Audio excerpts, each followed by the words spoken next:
Allô tout le monde, on continue notre chapitre des probabilités en parlant du calcul des probabilités. Tu en as fait un petit peu au primaire, donc aujourd'hui on va complexifier un petit peu ce que tu sais déjà faire. D'abord, probabilité théorique et probabilité fréquentielle, ce sont deux mots nouveaux. Probabilité théorique, tu l'as fait depuis déjà longtemps. Fréquentielle, c'est nouveau. Et souvent, les élèves confondent les deux. Donc, je t'ai préparé des petits trucs mnémotechniques pour démêler tout ça. Qu'est-ce que c'est que la probabilité théorique? Elle, on la calcule avec notre tête. Donc, j'ai pas besoin d'avoir d'objet, je fais juste réfléchir, c'est quoi mes chances d'obtenir tel résultat. Tandis que la probabilité fréquentielle, elle, il faut que je fasse l'expérience plusieurs fois. Donc, si c'est un dé que je dois lancer, je vais lancer mon dé à plusieurs reprises et je vais noter mes résultats. Et à partir de ces résultats-là, je vais être en mesure de calculer quelles sont mes chances d'obtenir 5, par exemple. Donc, pour te montrer un peu plus qu'est-ce que ça a comme différence, je vais te faire une démonstration. Je t'ai pas dit la phrase habituelle. Tu prends ça en note dans ton cahier spirale. Tu peux faire comme je l'ai fait, puis séparer ta page en deux parties. Donc, tu auras les deux versions côte à côte. Ça sera plus facile de les comparer. Donc, mon exemple, je verse 2 sacs de bonbons dans un bol. Le premier sac contient des bonbons sucrés, que je t'ai mis en rouge, et l'autre sac contient des bonbons sûrs, que je t'ai mis en vert. Les deux sacs contiennent le même nombre de bonbons. Donc, si on me demande quelle est la probabilité théorique, oh, je ne l'avais pas écrit. Donc, on me demande quelle est la probabilité d'obtenir un bonbon qui est sucré. Là, je fais la probabilité théorique.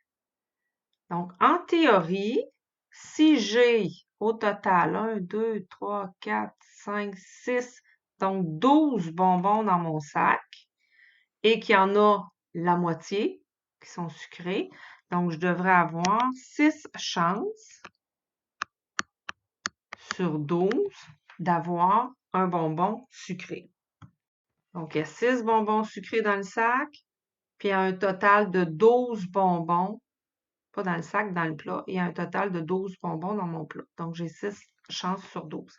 Et ça, je pourrais trouver la fraction réduite, je pourrais le mettre en nombre à virgule, ou je pourrais le mettre en pourcentage. Ça, il faut que tu sois habitué de travailler avec les trois façons. Fraction réduite, nombre à virgule, pourcentage. Donc, la probabilité théorique, en fait, je l'ai fait, j'ai pas de bonbons avec moi présentement, là. Je l'ai calculé avec ma tête. Le nombre d'objets qui correspondent à ce que je veux sur le nombre d'objets au complet dans toute ma pige. Tandis que la probabilité fréquentielle, elle, je dois la faire. Hein? Tu as vu le F. Oh, c'est vrai, je t'ai pas parlé du truc pendant que j'y pense. La probabilité théorique, il y a le T pour tête. Donc, je réfléchis. Tandis que la probabilité fréquentielle, il y a le F pour on la fait plusieurs fois. Donc ça va t'aider à démêler les deux. Donc, probabilité fréquentielle, je reviens à ce que je te disais. J'ai mon sac de billes, mon sac de bonbons, et là, j'ai pigé plusieurs fois. J'ai fait 10 piges. Et je me suis rendu compte que sur mes 10 piges, à 8 reprises, il y avait un bonbon sucré qui est sorti. Donc, je vais me fier à mon expérience de pige. Qu'est-ce qui est arrivé? J'ai 8 personnes, j'ai 8 bonbons sucrés sur un total de 10 bonbons. Donc, tu vois qu'il y a une différence entre la probabilité théorique et la probabilité fréquentielle. Donc, ça, je pourrais mettre ça en fraction réduite. Donc, 4 cinquièmes. Je pourrais la transformer en nombre à virgule, 0,8, ou en pourcentage. Donc, comment ça se fait qu'on n'arrive pas à la même chose? Parce qu'on n'a seulement que 10 piges. Et 10 piges, c'est pas beaucoup pour une expérience aléatoire. Plus je vais faire l'expérience souvent, plus mon nombre d'essais va être élevé et plus la probabilité fréquentielle devrait s'approcher de la probabilité théorique. Maintenant, dans la vraie vie, laquelle on utilise? Surtout la théorique parce qu'elle est beaucoup plus pratique. J'ai pas besoin de faire l'expérience, ça se fait rapidement. Tandis que la probabilité fréquentielle, je dois faire l'expérience à plusieurs reprises, ça demande beaucoup de temps. Donc, je voulais que tu fasses la distinction entre les deux, probabilité fréquentielle et théorique. Maintenant, encore une fois, j'ai plein de mots de vocabulaire pour toi. Tu vas faire une nouvelle section dans ton cahier qui s'appelle « Calcule la probabilité d'un événement élémentaire pour une expérience simple ». Là, c'est deux mots compliqués, on va essayer de démêler ça. Un événement élémentaire, c'est qu'il n'a qu'un résultat possible. Qu'est-ce que ça veut dire?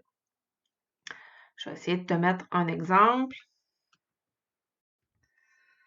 Donc, j'ai un sac de lettres, un peu comme au Scrabble, qui contient la lettre A, la lettre B, la lettre C et la lettre D. Donc, quand on parle d'un événement élémentaire, je vais décrire ce qui pourrait se produire et il n'y aura qu'une seule possibilité. C'est ça qu'on appelle un événement élémentaire. Par exemple, la probabilité d'obtenir un A. Combien il y a de A dans mon sac de billes? Il n'y en a qu'un seul. Donc, A, ça serait un événement élémentaire. Tandis que si je pose la question, la probabilité d'obtenir une consonne, il y a combien de consonnes dans mon sac de billes? Il y a 3 réponses possibles. Donc, ça n'est plus un événement élémentaire. Donc, élémentaire, ça veut dire qu'il n'a qu'un seul résultat possible.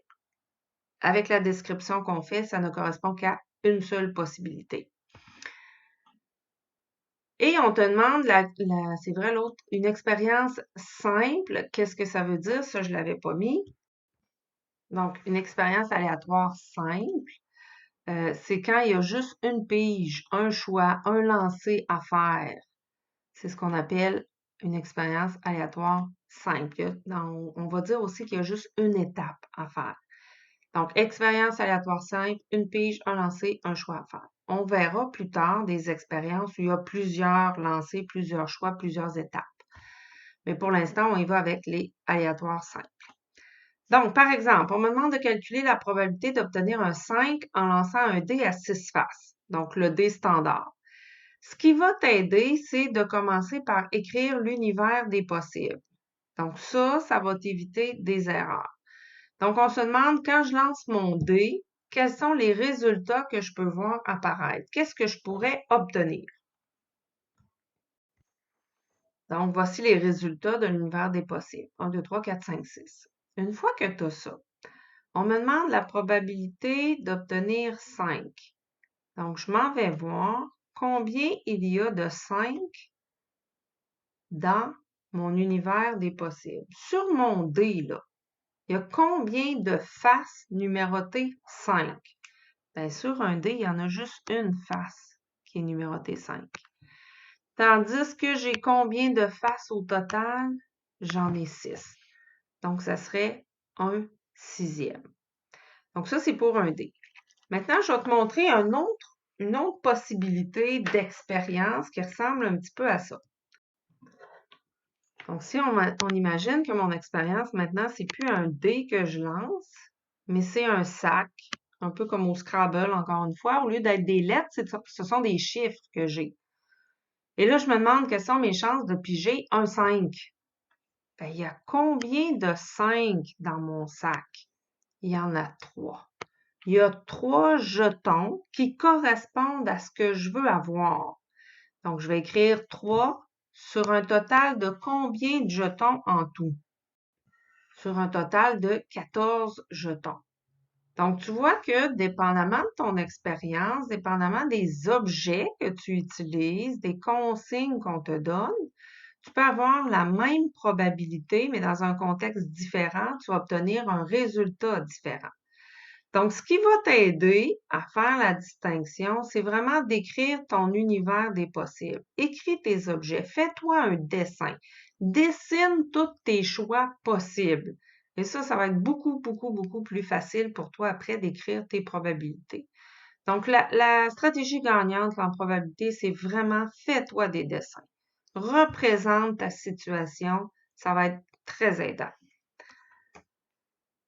Ensuite de ça, Calculer la probabilité d'un événement non élémentaire. Tu te souviens, tantôt, on parlait d'élémentaire, c'est qu'il n'avait qu'un seul résultat possible. 5, il y en avait juste un de possible. Il n'y avait pas d'autres événements qui correspondaient à ça. Un événement non élémentaire, c'est le contraire. Et là, tu vas me suivre. Ça veut dire que je pourrais avoir 2 possibilités ou 3 possibilités. Donc, on me demande de calculer la probabilité d'obtenir une couleur primaire. Retour en plastique, les couleurs primaires, ce sont bleu, rouge et jaune.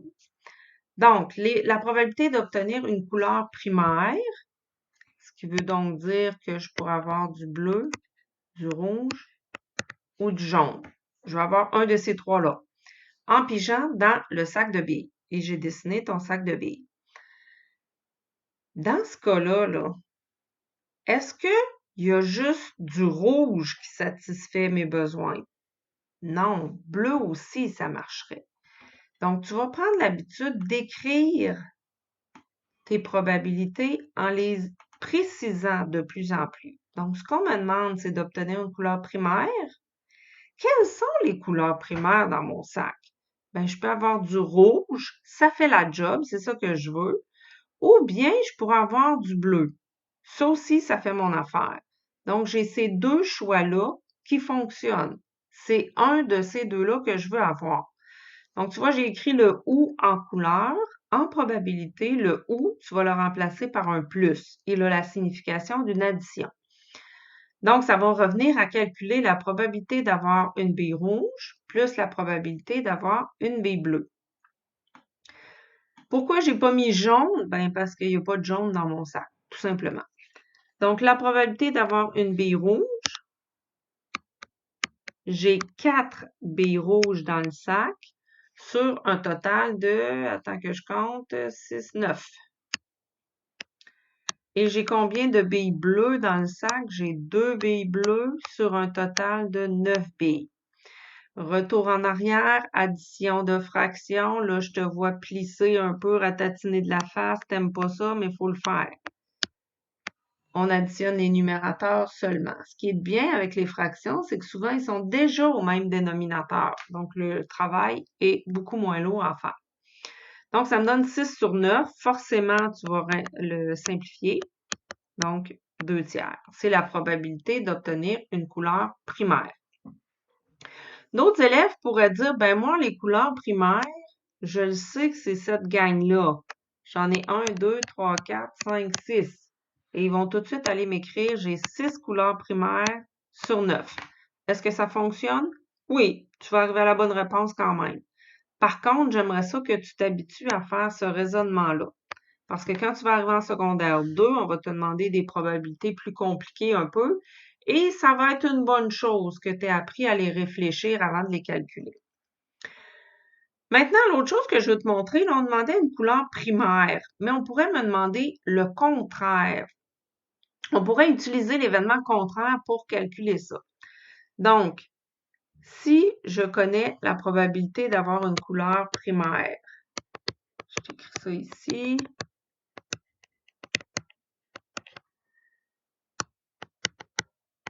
La probabilité d'avoir une couleur primaire, c'était 2 tiers. Si je fais 1 moins l'événement complémentaire, c'est quoi le contraire d'une couleur primaire? Ça serait une couleur secondaire. Et dans mon exemple, la seule couleur secondaire que j'ai, c'est le vert. Donc, 1 moins la probabilité d'avoir vert. 1 moins, j'ai 3 billes vertes sur 9.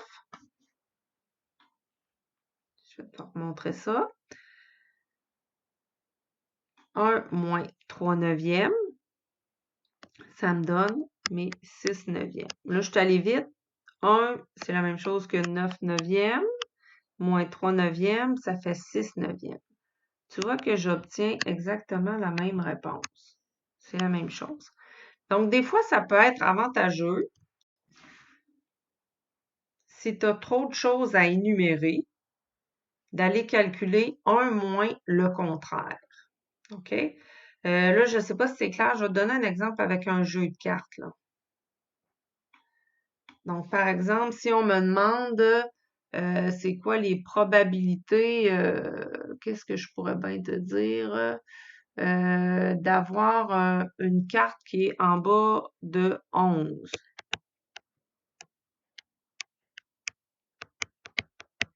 Donc, une carte qui est plus petite que le valet. Là, on est dans un jeu de cartes. Bien, au lieu de calculer ça un par un, mais tu peux faire le contraire. 1 moins la probabilité d'avoir une carte qui est plus grande ou égale à 11. Donc, 1 moins mes chances d'avoir un valet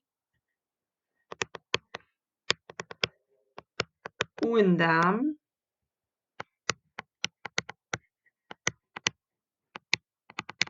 ou un roi. Donc, si tu hésites, des fois, là, c'est payant de passer par l'opposé, par l'événement complémentaire qu'on appelle. Ensuite de ça,